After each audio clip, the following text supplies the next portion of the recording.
Surviving the Arctic meant more than just building a snow house. It meant knowing exactly what to put inside it. The Inuit didn't pack for comfort, they packed for life. And over generations, 10 essential items earned their permanent spot in every igloo, no matter the season, no matter the storm. One of the first things you'd find? A Kulic. This wasn't just some fancy candle. Carved from soft soapstone with incredible precision, these lamps featured a shallow depression where rendered seal blubber was placed. A carefully trimmed moss wick ran along one edge, soaking up the oil and creating a controlled flame that burned steadily for hours. If fire departments existed in ancient Arctic communities, Kulic management would have been their number one safety tip. But calling the Kulic a lamp is like calling a smartphone just a phone. This marvel of Arctic engineering did triple duty. First, it provided the only indoor light during those months of darkness, a warm, flickering glow that made the igloo feel like home. Second, it served as the igloo's heating system, fighting back against temperatures that could drop below minus 50 degrees Celsius outside. One well-maintained Kulic could raise the interior temperature of an igloo by a whopping 20 degrees Celsius above the outdoor temperature. That's the difference between freezing solid and being comfortable enough to take off your outer furs. Third, the Kulic was the kitchen stove. Carefully positioned above the flame, a soapstone cooking pot could melt snow for drinking water or cook a hot meal of seal meat or fish.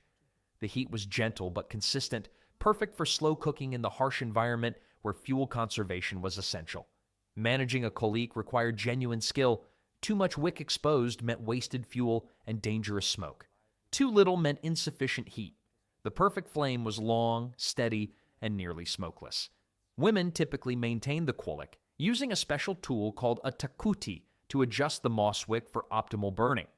Getting assigned Kulic duty was basically the Arctic version of being put in charge of the thermostat, except the stakes were life or death, not just dad yelling about the heating bill. In many Inuit communities, the Kulic wasn't just a tool, but a sacred object passed down through generations from mother to daughter. When the flame was lit, it symbolized not just physical warmth, but the heart of the home itself. Without the Kulic, the igloo would be nothing more than a cold, dark dome of snow. But with this ingenious lamp burning steadily through the Arctic night, the igloo transformed into something truly remarkable. Have you ever slept on ice? Even with the warmth from a Kulic, an igloo floor would turn anyone into a human popsicle overnight. This is where animal hide bedding enters the picture, the unsung hero of Arctic comfort. The sleeping platform in a traditional igloo wasn't some tiny corner. It took up nearly half the interior space. Raised about 2 feet above the entrance level, this platform utilized a basic but brilliant principle. Heat rises. For Inuit families, the phrase, "let's take this conversation upstairs," had nothing to do with privacy and everything to do with not freezing your toes off. Caribou fur wasn't chosen randomly. Each individual hair is hollow, creating millions of tiny air pockets that trap body heat with remarkable efficiency. A single caribou pelt contains up to 7,000 hairs per square inch, making it nature's own thermal blanket. Modern sleeping bag companies are still trying to catch up to what the Inuit figured out centuries ago, except they charge you $300 and call it revolutionary technology. These sleeping furs were specially prepared. The hides were soaked, stretched, and chewed. Yes, actually chewed, until they became soft and supple. Nothing says dedication like spending hours chewing leather to make your bed more comfortable. Try explaining that hobby on a dating profile. 2 people sharing a caribou hide sleeping area could maintain a microclimate of about 15 degrees Celsius, even when outside temperatures plunged to minus 40. For families, multiple sleepers would arrange themselves with their heads toward the igloo wall and feet toward the center, like spokes on a wheel. If someone had morning breath, though, everyone knew about it. Ancient Arctic problems required ancient Arctic solutions. Did you know that snow blindness can happen faster than sunburn? In just a few hours on bright snow, unprotected eyes can suffer painful damage that feels like having sand thrown in your face. This isn't just uncomfortable. It can be deadly when survival depends on hunting and navigating across vast ice fields. Traditional Inuit snow goggles were carefully carved from materials like driftwood, caribou antler, walrus ivory, or whalebone. Each pair featured a smooth, curved shape that fit snugly against the face, with narrow horizontal slits carefully positioned in front of the eyes. These thin slits worked through a brilliant bit of optical engineering. By restricting the amount of light entering the eye, they protected against the intense glare bouncing off snow and ice. The slits were precisely sized, narrow enough to block excess light, but wide enough to maintain decent peripheral vision, crucial when watching for predators or tracking game. The inside surface of many snow goggles was darkened with soot to further reduce glare, much like the black grease football players put under their eyes. Some designs even included side pieces that wrapped around the temples, eliminating peripheral light leak. Walking across the Arctic with snow goggles probably looked like trying to navigate through life while peeking through your fingers. Except with these, you wouldn't trip over a hidden ice ridge and become polar bear lunch. Despite their functionality, these weren't purely utilitarian objects. Many snow goggles featured elegant designs with decorative patterns etched into the surfaces. Some were so stylish that if an ancient Inuit hunter walked into a modern sunglasses shop, people would probably ask where they could buy a pair before being disappointed to learn they weren't made by some trendy Italian designer. With eyes protected from the blinding glare, an Inuit hunter could spot a seal's breathing hole from incredible distances or track animals across the vast white landscape, skills that required precision tool. The harpoon, an Arctic multi-tool that deserves more respect than being known as just that thing people used to hunt whales. Inside every Inuit igloo, you'd find at least one harpoon, often several, each designed for different hunting situations. Unlike the giant ship-mounted harpoons shown in old whaling movies, traditional Inuit harpoons were handheld marvels of engineering. The basic design included three main parts: a wooden shaft usually made from driftwood, the only wood available in the treeless Arctic, a detachable head made from bone or ivory, and a line made from braided sinew or seal hide. The genius was in the detachable head. When the harpoon struck a seal or other marine animal, the head would separate from the shaft but remain connected by the line. This meant that even if the animal dove underwater or struggled, the hunter wouldn't lose their prey. Arctic hunting was basically a high-stakes game of tag where losing meant your family didn't eat for a week. For ice fishing, specialized harpoons featured slender shafts that could be thrust down through small breathing holes that seals maintain in the ice. Hunters would sometimes wait motionless beside these holes for hours. The record for patience probably belongs to an Inuit hunter in northern Canada who was documented waiting by a breathing hole for 27 hours straight. Harpoons weren't one-size-fits-all tools. A typical hunter might own several different types, from light fishing spears to heavy walrus harpoons. Harpoon maintenance night was the Arctic version of cleaning your grill before a summer barbecue, except failure meant starvation instead of just disappointing hot dogs. Most Inuit hunters could throw a harpoon accurately from a rocking kayak at distances up to 30 feet, a skill that took years to develop. In many communities, a boy's first successful hunt with a harpoon marked his transition toward manhood. Back inside the igloo, harpoons were stored carefully on wall racks or in special cases made from hide, always ready for the next venture out onto the unforgiving ice where every piece of gear could mean the difference between life and death. I've worn boots that claim they're waterproof. 10 steps into a puddle and they turn into cold soup. My socks get so wet I could wring them out and water a small garden. Not the case with traditional Inuit sealskin boots called Kamit. These remarkable footwear marvels kept hunters dry and warm even when standing on ice for hours or wading through frigid Arctic waters. Sealskin wasn't chosen randomly for these boots. The material has natural waterproof qualities that modern synthetic fabrics still struggle to match. The skin contains oils that repel water, and when properly prepared, it creates a barrier that keeps moisture out while still allowing some breathability. Making kamit was a complex process that began with carefully skinning the seal to preserve the hide's waterproof properties. The skin was scraped clean, soaked in urine to help break down certain proteins, stretched, and dried. This is probably the only time in history when having someone pee on your shoes was actually helpful rather than just a bad night at a party.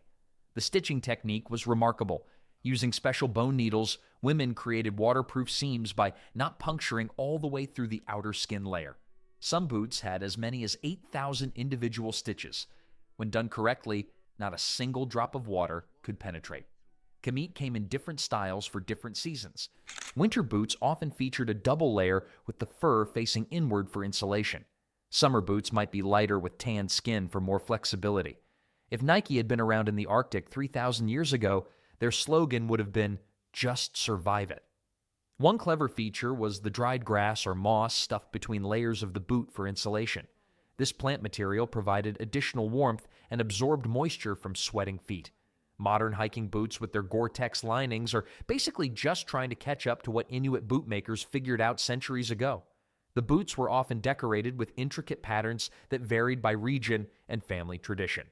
It was basically the Arctic version of designer footwear, except instead of showing off at the mall, you were showing off while trying not to become a polar bear's lunch. Keeping such essential tools in good condition required its own set of special skills and tools. What's sharper than a polar bear's teeth and twice as handy? An Inuit sewing kit. These compact collections of bone needles, sinew thread, and specialized tools were not luxury craft supplies. They were survival essentials found in every igloo. When fast fashion meant quickly patching your pants before hypothermia set in, these kits became the most important item in the house. The needles were handcrafted from caribou antler, walrus ivory, or bird wing bones. Creating these delicate tools required carving the material down, shaping it to a fine point, and drilling an eye hole using a bow drill. Making these needles was such precise work that if Instagram had existed back then, #needlemaking would have been filled with frustrated posts about broken tips and sore fingers. The thread was made from sinew, dried animal tendons that had magical properties modern thread can't match. When dampened during sewing, sinew would expand, then contract as it dried, creating watertight seals. Mother Nature's original shrink wrap, no plastic required. Some Inuit families had over a dozen different needle types, thick ones for heavy hide work, fine ones for delicate fur, and curved needles for those tricky boot seams. Sewing wasn't a hobby. It was constant life or death work. A rip in a waterproof seam could mean death by hypothermia if not fixed immediately. The Arctic version of wardrobe malfunction wasn't an embarrassing moment on stage. It was the last outfit you'd ever wear. Women's sewing skills were so valued that exceptional seamstresses earned the same respect as successful hunters. After all, what good was catching a seal if your boots leaked water on the hunt? While the sewing kit remained always within reach, the Inuit had clever solutions for organizing everything else in their snow homes. Food freezes, tools break, ice melts. You need storage. The Inuit solution? Storage caches, brilliantly designed spaces that turn the harsh Arctic environment from an enemy into an ally. When your house is made of snow, you can't exactly run to IKEA for some extra shelving. Inside every traditional igloo, you would find several types of storage spaces. Wall caches were small alcoves built directly into the igloo walls during construction. These wall cubbies were the original built-in cabinets, except they never needed assembly instructions with confusing diagrams and that one Allen wrench that always goes missing halfway through. The floor offered another storage opportunity with underground caches, small pits dug into the floor and lined with animal skins. These served as the family refrigerator, keeping fresh meat frozen but accessible. The pit would be covered with a flat stone or piece of bone when not in use, and often topped with furs to hide it from view. It's the only refrigerator in history that never needed defrosting, though occasionally a confused Arctic fox might try to raid it. For larger food storage needs, many families maintained external ice cellars. These were essentially small secondary igloos connected to the main structure by short tunnels. The entrance was kept deliberately small and sometimes curved to prevent curious polar bears from reaching the stored food. Bears can smell food from over a mile away, making them the original unwanted dinner guests with absolutely no concept of portion control. The most impressive were community meat caches, massive stone structures that could be 10 feet high and equally wide. The meat inside would freeze solid in the Arctic temperatures, creating a community freezer that could sustain a village for months. Ancient food preservation that didn't require a single zipper bag or vacuum sealer. Take that, modern meal preppers. With their food safely stored away in these ingenious spaces, the Inuit turned to another challenge. No firewood, no ovens, yet hot meals? Yup. Cooking stones solved one of the biggest challenges of Arctic life. how to cook food in a treeless landscape where building a fire inside your snow house would be disastrous. These weren't just random rocks. They were carefully selected stones that could withstand intense heat without cracking and hold that heat for extended periods. The most common cooking technique using these stones was stone boiling. Smooth, egg-sized rocks, usually granite, basalt, or soapstone, were heated directly in the flames of the Kulic lamp until they glowed red hot. Using bone tongs, these stones would then be carefully transferred into a container of water or broth. The water would instantly bubble and steam as the stones released their stored heat. It was basically the world's first electric kettle, except instead of pushing a button, you had to juggle red-hot rocks without setting your mittens on fire. With no metal pots available, Inuit cooks used hollowed-out soapstone vessels, animal stomachs, or specially sewn waterproof skin bags. One clever design used a sealskin bag suspended from a tripod of bone or antler. As the hot stones were added, the bag would expand from the steam but never burn. The water inside prevented the skin from reaching a temperature high enough to be damaged. Using this method, a skilled cook could bring water to a full boil in just 2 to 3 minutes, which is faster than many modern electric kettles. The technique wasn't just for boiling water, it was used to create rich stews from meat, blood, and fat. Adding stones of different temperatures allowed for sophisticated temperature control. These cooking stones were so efficient that when early Arctic explorers first witnessed the technique, many refused to believe their meals hadn't been cooked over a hidden fire somewhere. It would be like convincing someone today you made a perfect souffle in your sock drawer. These cooking stones turned freezing igloos into places where families could enjoy hot meals even in the harshest weather. And when it came time to gather more food for those meals, Inuit relied on another essential tool. When rivers and lakes froze solid for 9 months of the year, fish nets and line became life-saving tools in every Inuit igloo. These weren't the modern nylon nets you might find at a sporting goods store. Traditional Inuit fishing nets were handcrafted from materials that nature provided in the harsh Arctic landscape. The primary material for these nets was sinew, the dried tendons from caribou legs and backs. After careful removal during butchering, these tendons were dried, then separated into thin strands and twisted into cords and knotted into nets. The process was so labor-intensive that finishing a single net could take weeks, the original definition of slow food long before hipster restaurants made it trendy. In coastal regions where large land mammals were scarce, Inuit fishers sometimes used plant fibers instead. Arctic willow bark and certain types of seaweed were soaked, pounded, and twisted to create workable cords. The nets themselves came in various designs for different fishing conditions. Some were small circular casting nets used at the edges of ice holes. Others were long drift nets that could be stretched under the ice between 2 holes to catch fish swimming beneath the frozen surface. Storing these valuable tools properly was crucial. Nets were carefully dried after each use, then folded and kept in special skin pouches to prevent tangling. Untangling a frozen fishing net in minus 40-degree weather while your family waits for dinner might be the original definition of not fun. Many families had dedicated wall niches inside their igloos specifically sized for their fishing gear. The most commonly caught fish included Arctic char, whitefish, and lake trout, species high in the fat and oils that provided crucial calories during the winter. A single good-sized char could feed a family for a day, while a successful community net fishing expedition might secure food for weeks.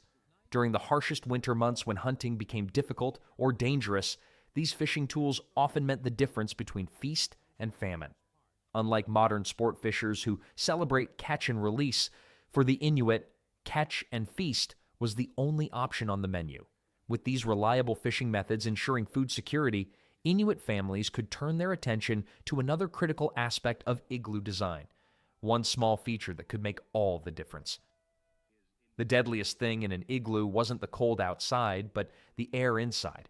The ice vent, a small hole at the top of the igloo dome, was one of the most crucial yet easily overlooked features of every traditional Inuit snow house. This simple vent literally made the difference between life and death for the people inside. Why was such a small hole so important? It comes down to basic chemistry. The Kulic lamp burned seal oil, consuming oxygen and producing carbon dioxide. Humans did the same. In a sealed structure like an igloo, this could become deadly quickly. To make matters worse, Improperly burned lamp fuel produced carbon monoxide, another invisible, deadly gas. Without proper ventilation, an igloo could turn into a death trap within hours. The solution? A small vent hole, typically 4 to 6 inches in diameter, placed at the top of the igloo dome. The location was key. Hot air naturally rises, so as the air inside warmed up from the Kulic and human bodies, it would flow upward and escape through the vent, while fresh air was drawn in through the entrance tunnel. It was a basic yet effective ventilation system, and better yet, it didn't require fancy installation or maintenance, just a stick to poke through the ceiling. The size of the vent was crucial. If it was too big, precious heat would escape too quickly. If it was too small, dangerous gases would build up. Some igloos even used a piece of clear lake ice or animal membrane to cover the vent during extreme weather, allowing light in while reducing drafts. Maintaining the vent was essential. During snowstorms, it was vital to check that the hole wasn't blocked by snow. Inuit used a long bone or antler rod to clear it. If forgotten, this small detail could be fatal. To monitor air quality, Inuit families would watch the Kulic flame. A poor or yellowish burn was a sign that oxygen levels were dropping. They also used fur strips near the vent to check the airflow, an elegant battery-free method of keeping the igloo safe. In the intricate system of survival that the igloo represented, every element played an essential role in making life possible in one of Earth's most challenging environments.